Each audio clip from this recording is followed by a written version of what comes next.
Shalom saudara-saudari yang terkasih dalam nama Tuhan Yesus Kristus. Kembali lagi bersama saya Melinda. Di sini saya ingin bawa kita dalam sebuah perenungan, di mana perenungan kali ini saya ambil dari kitab 1 Petrus pasal 1 ayat yang ke-22. Yang mana tema ini merupakan tema Natal PGI yang diambil untuk tahun ini, yang berbicara tentang cinta kasih Kristus yang menggerakkan persaudaraan. Berbicara tentang kasih merupakan bentuk nyata dari bagaimana Allah rela mengorbankan anaknya yang tunggal, yaitu Tuhan Yesus Kristus sendiri, untuk menyelamatkan umat manusia dari adanya dosa. Dan tentang tema cinta kasih Kristus yang menggerakkan persaudaraan, bagaimana cara kita untuk mengembangkan kasih itu, bagaimana cara kita untuk membagikan kasih yang sudah dinyatakan Allah itu untuk kita. Sebagai anak-anak Allah, kita memiliki banyak saudara, dan Tuhan ingin kita mengembangkan hubungan kita dengan mereka. Perintah untuk memelihara kasih persaudaraan hanya mungkin bisa kita taati kalau kita memiliki hubungan yang baik dengan sesama kita, kita memiliki relasi yang baik dengan orang-orang di sekitar kita. Dan dalam memberikan kasih itu, kita membutuhkan hubungan yang dekat dan intensif dengan sesama orang-orang Kristen. Bukan hanya orang-orang Kristen, tapi semua orang. Karena kita harus memiliki sifat toleransi terhadap sesama kita manusia. Itulah bukti nyata dari kasih yang diajarkan oleh Tuhan Yesus Kristus kepada kita. Lalu, jika berbicara tentang kasih tadi, kita hanya mengasihi sesama. Kasih seperti apa sih yang diinginkan Tuhan Yesus Kristus untuk kita kembangkan dalam hidup dan kehidupan kita? Kasih seperti apa yang ingin Tuhan Yesus lihat agar kita selalu senantiasa untuk memiliki kasih itu untuk sesama kita? Kasih itu seperti terdapat dalam 1 Petrus pasal 3 ayat 8-9 yang mana berbunyi seperti demikian. Dan akhirnya hendaklah kamu semua seia sekata, seperasaan, mengasihi saudara-saudara, penyayang dan rendah hati, dan janganlah membalas kejahatan dengan kejahatan atau caci maki dengan caci maki, tetapi sebaliknya hendaklah kamu memberkati, karena untuk itulah kamu dipanggil, yaitu untuk memperoleh berkat.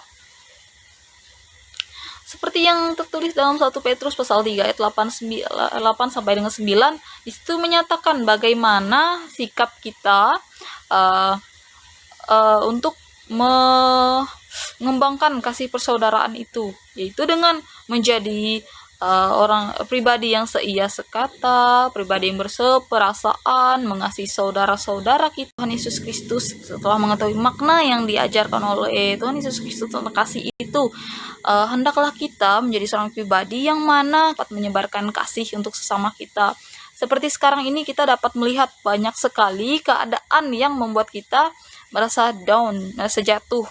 Banyak sekali keadaan yang membuat kita merasa bahwa hidup ini sangat berat untuk kita. Hidup ini sangat terasa menyakitkan, menyesakkan. Banyak keadaan di mana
Dan firman yang kedua yaitu kasihilah sesamamu manusia seperti dirimu sendiri.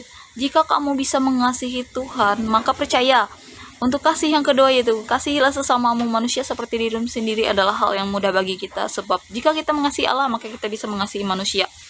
Catat itu saudara-saudara, kiranya apa yang saya khotbahkan hari ini dapat menjadi landasan bagi kita untuk terus menyebarkan kasih kepada sesama kita manusia, dapat membuat kita sadar bahwa kasih itu indah jika kita dapat membaginya untuk sesama kita, jika kita dapat mengembangkannya untuk sesama kita umat manusia.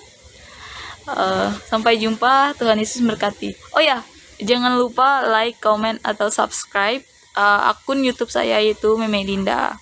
Kasih.